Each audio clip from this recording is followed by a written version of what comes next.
So we give them the advisory, the proof of concept, and explain that this could be an issue for them. And then we give them 90 days to fix that issue.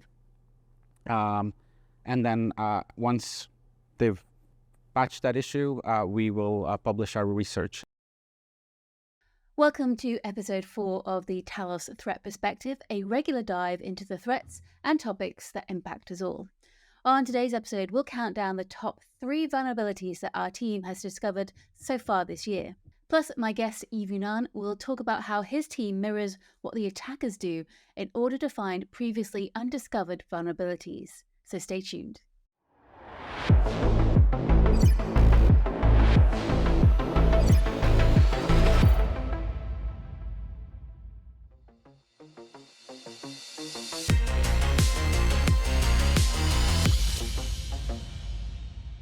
One of the key things that Talos does is find, disclose, and help patch new vulnerabilities. In 2023, the team released 223 new advisories and 306 CVEs. Here's Yves to explain a little bit more about what his team does.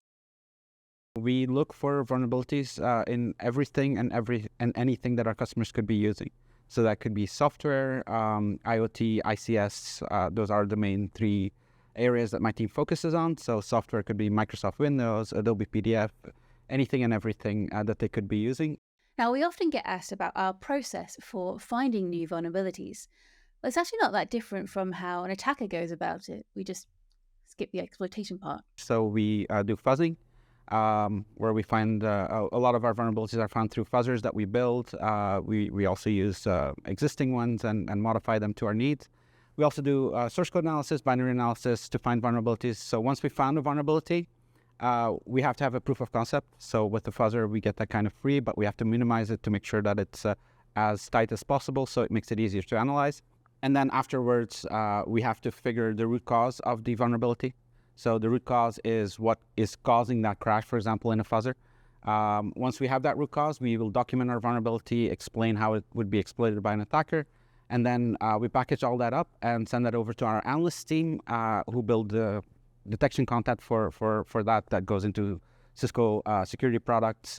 We also pass that over as vulnerability intelligence to Kenna to use in their products and things like that. And then after we're done with that, that detection content goes out to the customers at the same time that we notify the vendor of the vulnerability we found, and then we work with that vendor to get that patched. So we give them the advisory, the proof of concept, and explain that this could be an issue for them. And then we give them 90 days to fix that issue. And then once they've patched that issue, we will publish our research. We then asked Yves to tell us the top 3 vulnerabilities that his team have discovered so far this year, and also why these 3 are so significant. So top 3 areas I would go with is, so for example, we put out more than 30 advisories in Adobe PDF and and Foxit PDF. And it's significant because it's used by a large customer base, and it's popular with attackers as well. So we found over 30. We've helped Adobe and Foxit get those products more secure, and in turn get our customers more secure. So I definitely want to highlight that one.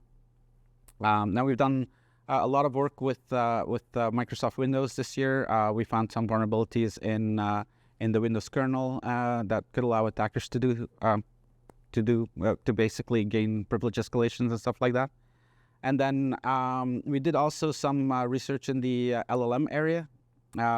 So we found some vulnerabilities in GGUF, which is a file format that's used by llama.cpp to load models, LLM models locally. So we found some vulnerabilities there, which could allow a heap-based buffer overflow to occur, which could then be exploited by an attacker by providing a malicious model to someone that they then load and then get exploited. Let's spend a little bit more time on that last one. GGUF files are often shared in the community to enable loading various models. So if someone manipulates one to send malware, that's a problem. So what's the story behind the GGUF vulnerability investigations, and how did it lead to a development fix? So basically, we were fuzzing the file format and tried to figure out how we could find vulnerabilities in there. We found those 5 by fuzzing them.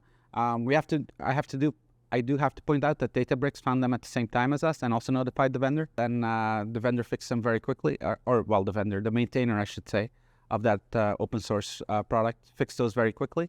So I hope this episode has given you a decent understanding of what the Talos vulnerability research and discovery team do. We regularly release blogs under the vulnerability spotlight banner, so do check those out. I'll leave a couple of examples in the description of this video, including how Talos recently built a fuzzer to test Mac OS software on commodity hardware. And very last thing before I go, I just wanted to talk about my colleague Kelly Patterson's just published research. She created a custom fuzzer to uncover vulnerabilities in industrial control systems using the Micro-C protocol stack. This is a 3-part blog series, which is fantastic for anyone who is looking how to approach any kind of fuzzing, but particularly those who are looking to dive into ICS environments. So to read that blog, just click on the link in the description. Thank you very much for watching this video, and we'll see you for the next episode.